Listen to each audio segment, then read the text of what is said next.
Hello, so today's talk is on information security, which is a standalone topic in our course of Management Information System.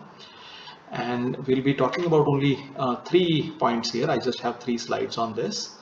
Number one is, what is a system vulnerability? What are its business implications? Why should managers care about these issues? And lastly, how to manage these vulnerabilities and manage your system so that your information and the MIS is secure and workable at all times. Now, let's first try to understand what different vulnerabilities can come in an MIS. There are 4 possible areas in which you can observe these issues. So, number one, let's start with the clients. There are 2 possibilities here. One is that some unauthorized users or individuals gain access to your clients, and instead of your legitimate users making use of the system, it's someone else who is taking it, and they may take different types of access, including the system administrator access or a root access as we call it, to completely take over your system. The other thing that can happen at the client level is smaller errors. Examples we have been talking about is instead of allowing a file upload of, let us say, 2 megabytes, someone uploads a huge 500 megabyte file, and which creates trouble for your system.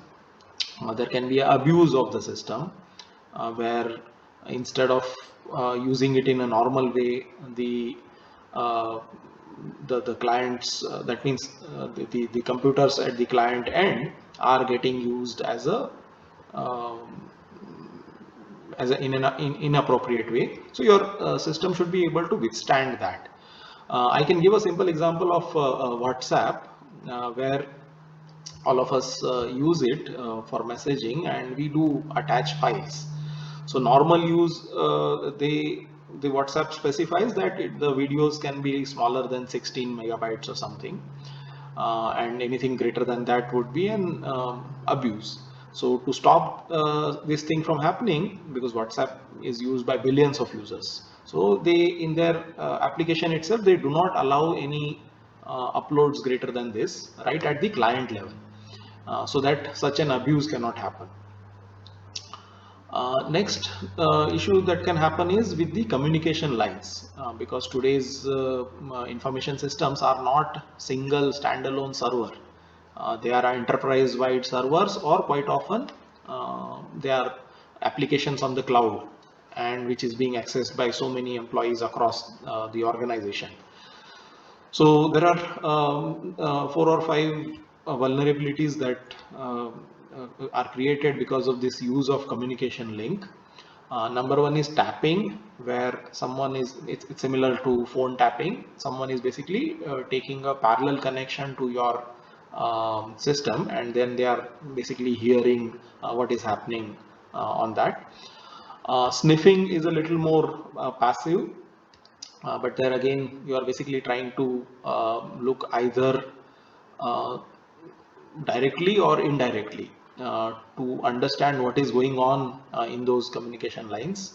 In fact, it has been discovered that even the lights that blink on routers or switches, they also can leak out information such as your password or the message that you are conveying. So although it may be incredibly difficult, but it's not impossible. So that has been nowadays seen as a security vulnerability, that even your server and the routers should be physically secured. They should not be openly available to anybody to sniff around. Next thing that can happen is data theft. You are sending messages, and that message is getting sort of taken out in between. Of course, these days it is increasingly rare, because the encryption that goes into before sending any message. So even the emails are nowadays sent in a secure way, but still your header of an email would not be secure. It can be opened. So you can know who has sent mail to who at what time. Now that type of information will be publicly available. Data alteration, which is even more damaging. Let's say you are, you break into a communication line of an ATM and the bank, and you are able to, withdraw money. Say you withdraw 10,000 rupees, but you alter the data such that the bank servers only see 1,000. So that's an example of data alteration, and you can imagine how it can be very detrimental or damaging to the organization. And lastly, the loss of link, where you are completely losing the connectivity and you are no longer able to communicate with your counterpart in other locations and other servers and so on, which means sometimes a complete stoppage of a transaction, or sometimes delays and all that. We already saw in the very first class how such an event will be damaging to a modern, say, courier business. We took example of UPS, and even if their systems are not available for 1 hour, it will create a lot of issues for the business. Let's look at this number 3, which is enterprise servers. The servers that are quite often there are multiple of them, and replicas of the same server, are also known as mirrors. So those also can come under certain attack, and I have listed 5 of them. So number 1 is hacking, where similar to unauthorized access at the client level, now your server itself has been accessed in an unauthorized way, and which is much more dangerous for your business. Next is viruses. Most of you know what they are, and they can result in many issues, including data theft and data loss and hardware loss and so on. Next is vandalism. So some of you may have heard about these news stories where the website of a government ministry or a department or a company gets defaced. That means, for instance, you open the NIT Rourkela website, and instead of seeing the normal content, suddenly you start seeing, say, IPL, or some movies, or some obscene content, or some messages. Some of the terrorist groups often are using these things, and it has been sort of claimed that there are certain foreign governments, who also fund such a thing to kind of basically play mischief with you, and it's an act of vandalism, cyber vandalism, which happens. So it's similar to vandalism on physical place. Sometimes you will see something written on a wall, or some, written on a door, some message or something. Similar thing people are doing on websites of your adversaries. Number 4 here is the DOS attacks. What would that be? So that's basically called as the denial of services attack, where deliberately, if let us say I am a competitor to say Yahoo, and I want Yahoo not to do well, so deliberately I will launch so many requests on the server of Yahoo from various sources, such that the Yahoo servers are overwhelmed, and they are not able to, that their response time goes down, and they are not able to respond to uh, the legitimate request of its users. For instance, a lot of you saw this Moodle problem during midterm exams. So it's quite possible that some students who did not want to write exams would have given a denial of service attack on Moodle, and then ours, under we are poor people, our servers are not that strong and with greatest security features, so they may have kind of suffered such an attack. It's possible. So that's another example. Lastly, data loss. So basically on the servers, either because of hardware failure, or because of viruses, or because of hacking, or whatever reason, the data gets corrupt or gets deleted and is no longer available. So that's another major vulnerability on enterprise servers. And there are ways to deal with that. We'll talk about them in the next slide. For now, let me look at the last aspect, which is the system as a whole. System basically encompasses of everything that we have been studying so far: the hardware, the software, the network, the data, and everything. So what can go wrong at a system level? Number one is data theft, where without the knowledge of any insider, the data is getting sort of taken out of the system. These are sometimes also called as the loopholes in the system or backdoor entries in the system, which people can use and basically steal the data. Another thing that is possible is copying of data by your own employees or network administrators or any other people. In fact, we hear quite often that a lot of data theft with the credit card companies is not done by outsiders. It's an employee inside who may be a call center operator or who can be a network administrator, who are taking a pen drive with them and copying all the data and then maybe selling in the open market or doing any such things. So that's also a legitimate threat to the system. It may come from a human angle, or it may come from a sort of a programming angle, or from a hacker angle, but all these are vulnerabilities which a system designer needs to be aware of and think about while designing the system and implementation. Next is alteration of data. That, let's say, like we talked about microservices and enterprise servers and all, where one server is hosting a lot of applications, and one application is writing data on top of what someone else has written. So it's kind of erasing what another application is writing and thereby creating issues. So this alteration of data need not be done by human beings. It may be done by programs also, or it may be done by some database management software you have, or some operating system software you have, which periodically is doing some such things, and you're in effect having wrong data. I'll give you an example. I mean, this is of course an old thing. When we were working with a sort of a service provider who would convert one format of data into another, and we would send them certain logs, as they come from machines. So we would basically take a log which will be a text file, and we used to mail them. So in the process, then we found that the service provider was making a lot of mistakes, and we used to blame them because thinking that it is a human error and they need to see properly and all that. But after a lot of rounds of troubleshooting, we realized that when we email a text file, it may not get exactly reproduced at the other end.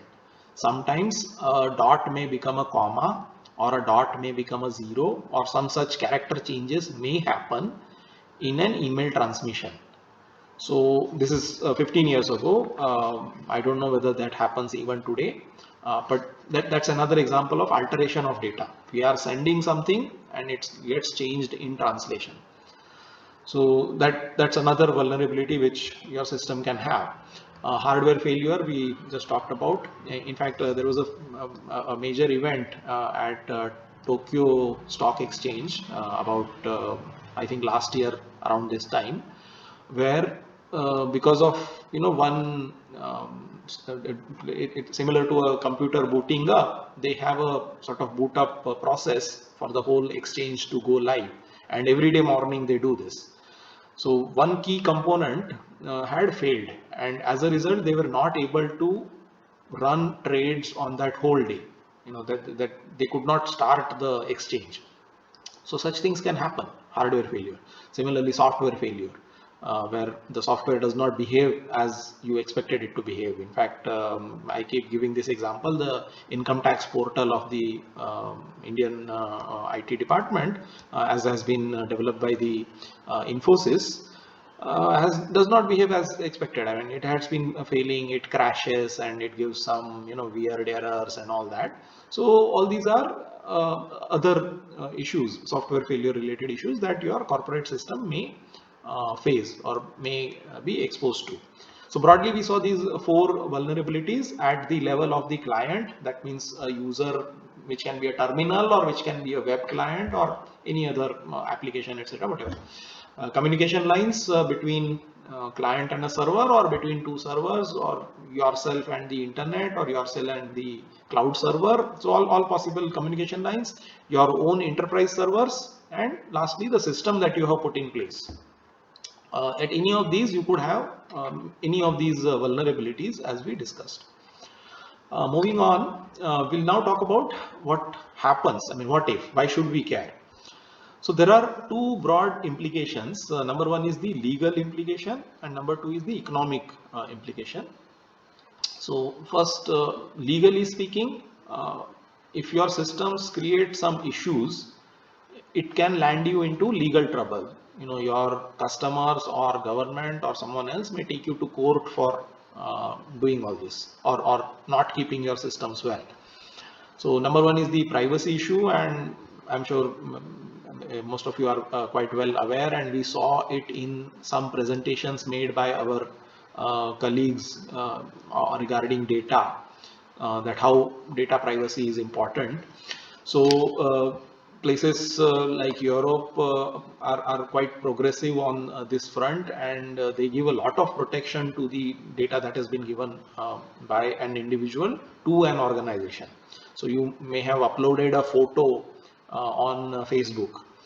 So that photo still belongs to you, and you may I mean, if suppose let's say Facebook wants to use that in their advertisement, they cannot unless they get into a contract specifically with you which says that okay, they can make use of your photo for advertising, otherwise they cannot. So such things have to be carefully considered. Then I'll also talk about the last point related to this, that is third party assets. Suppose a company is maintaining a page, let us say Nestle or let us say Adidas. All of them have pages on Facebook, and they are keeping their property, you know, their videos, their photos, their brand logo, and so on. Now what happens to those assets? Suppose another user defaces it, you know, something like vandalization, vandalism, as we talked about. Then who is responsible? So you know, you need to, you're not responsible only to keep your own assets and your users assets, but also sometimes third party assets. And that is why you will often see that when say you are seeing an you know, ad of say Adobe Acrobat or some Photoshop or some such software. In that they are seeing that we are, you know, this operates on Windows with Intel and this and that. So in front of every one of them, they will mention that these are copyrights of respective companies. So they cannot simply use someone else's name in their ad or in their any soft material. They need to acknowledge those assets and use them only in accordance with the law. So privacy and third-party assets, you know, which has more to do with business assets, and privacy has more to do with individual privacy. But both of them have become increasingly important in our you know, all connected world. Now there are a couple of things that also go along, which is, one is the identity theft, you know, the catfishing and all that. So how do you, you know, prevent yourself against litigation? So that's an important business implication. And in India, since we are in India, we should be aware of this the Information Technology Act of 2000, and it has been amended so many times after that to basically understand, you know, whose rights and obligations are what. So when let's say if I run a server, and if I am allowing people to register on the server, then what are the rights of the users and what are the obligations of me as a provider, and so on. You know, otherwise, if I am hosting some, you can say, objectionable content, you know, these days the anti-national content or some such thing, I might be put behind bars. So one has to be careful about a lot of these in terms of the legal implications of the vulnerabilities in your system. Now coming to economic implications, Number one is the availability of services. If you are, say, an airline and your ticketing system faces some of these issues and ticketing system goes down, so you have a problem. People are not able to book tickets. So such things create problems for the business, and for every hour of lost business you may be losing a lot of money. So therefore businesses invest a lot of money in this thing called as BCP, business continuity plan. We'll be talking about briefly in the next class on that. And if your business is such that it is having repeated such issues, you can face the number 2 and number 3 problems, that is loss of brand image and loss of competitive advantage. And also something which is related is your loss of market value. So I'll briefly talk about each one. We've seen that I talked about this Yahoo. So it has been notorious, probably because it was one of the first, and its architecture is a little older compared to its competitors. So the passwords on Yahoo Mail, or leakage of data on Yahoo has a slightly higher tendency. A lot of people have lost their passwords, or they keep getting spam a lot more compared to Google and other competitors. So that's the brand image. I mean, you have had an impact, and you lose competitive advantage as a result of this. People no longer want to do business with Yahoo. Instead, they would go to Google for their business. But even Google has had its own share of service availability and all, I think. And Facebook, Instagram, WhatsApp, all of them had in the first week of October suffered a major outage, where almost for 6 or 8 hours the WhatsApp was down. People were not able to send or receive messages. So such things do happen. Maybe once in 5 years, once in 10 years, depending on how robust your systems are. But all of this will create a dent on your brand image, and you lose competitiveness, and you also lose market value. So each such event, when WhatsApp was down, each such event would create a loss of your value of the business. So Facebook is valued for hundreds of $billions, but out of which 1 or 2 billion got wiped off on that day, probably more. Or when your Tokyo Stock Exchange is down, or when your airline is not able to book tickets. So all such events create, or maybe there is an adverse media coverage about you, and you are not able to curtail that. So that all such things can create risks for your business valuation. So therefore, all managers, right up to the top level, need to be cautious of, and be take note of all these vulnerabilities and manage them well. So how do you manage? That's my last slide, which is so there are something called as information security policy, and sometimes organizations spell it out, that what kind of information we will store, and how will we protect that information, and how will we make it available to different people. So it can be codified, and there are standards in ISO and in other systems, where they specify this what is called as information security management system. I think it is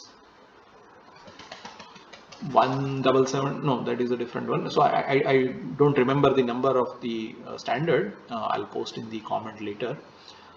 So that standard is implemented to basically specify what the organization will do.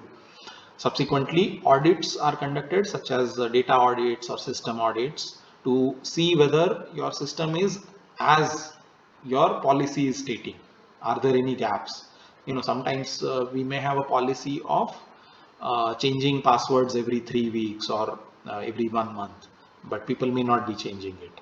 Or almost always the passwords are not to be shared, but people may be sharing them on the ground. So such things will get caught when you do audits on the system. Similarly, we talked about data alteration and data theft and all that. So your data audit will catch it, whether data is getting altered or are there any issues and all that. So these will lead to a certification of your system. So there is something called as a CMM, capability maturity model, or other forms of certifications which organizations try to get for their quality of servers or quality of links and so on. So all this is done to basically keep a handle on your system, right? Now on the right, I have mentioned some of these individual actions that are taken related to keeping your information security intact. Number one is access control, both physical. So typically you will find that server rooms nobody can enter except some very authorized persons. It's always under lock and key or under the other forms of electronic access control. As well as online access. Not everybody gets all types of login and authorizations. There are something called as authorization profiles. Some people have only read-only access. Some people are able to change some transactions but not others. So and so on. Even I mean, suppose you are the system administrator of a bank. You are having all authorizations in terms of you are the root administrator, but still you may not have access to say how much money is there in a user's account, or what is the content of a credit report of a person, and so on. So system administrator has access related to managing the system, but not related to data about a user. That may be there only with the branch manager or some such person. So that's what we mean by access control. And then different ways in which you authenticate. Simplest one you all know is about username and password, which we use on NetTrace and mail and all that. But there are other forms. For example, biometric, which is Aadhaar is another example of that. Smart card.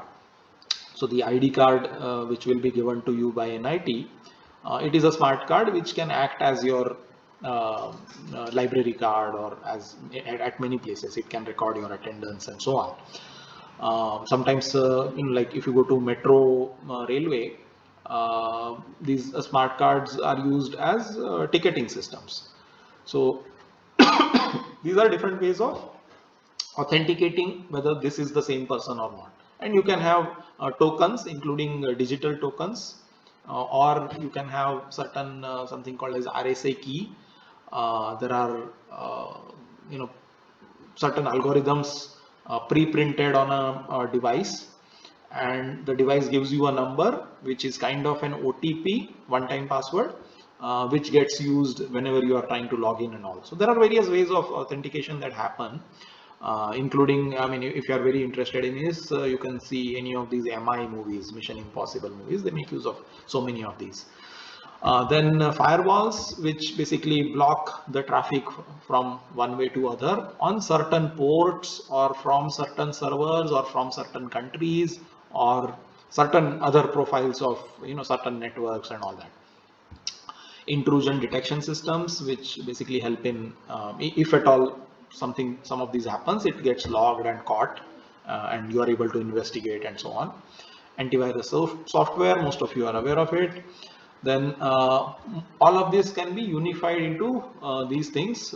So these days the antivirus companies are no longer selling only antivirus, they are selling this unified threat management system. So that's another thing. Network security protocols such as secure socket layer, or WPA, which gets used in your Wi-Fi and so on, which are instead of using a simple wire, I will use a secure encrypted sort of thing. Lastly, if after all of this, if still something happens and if you lose data, so what do? So you want to create backups, which is what we call as disaster recovery sites, and you not only create a backup and keep it with you, you create the copy of backups in geographically remote locations. So typically, Indian companies keep their disaster recovery in Singapore. So the thinking is that if something happens in India and your servers are down or your networks are down, Singapore servers won't be down at the same time. Similarly, Singapore companies may keep their data in maybe Europe, or European companies may keep it in US, and so on. So like this, you keep disaster recovery sites which are far away from your location and relatively less chance of flooding and all that. So you keep these at locations which are relatively less prone to natural calamities or as such. So that's all that I had to share. If you have any questions related to this topic, then feel free to post them in the comment section, or on our news forum on the Moodle, or on Microsoft Teams, whichever is convenient to you. We'll also have a live Q&A on this as we go along.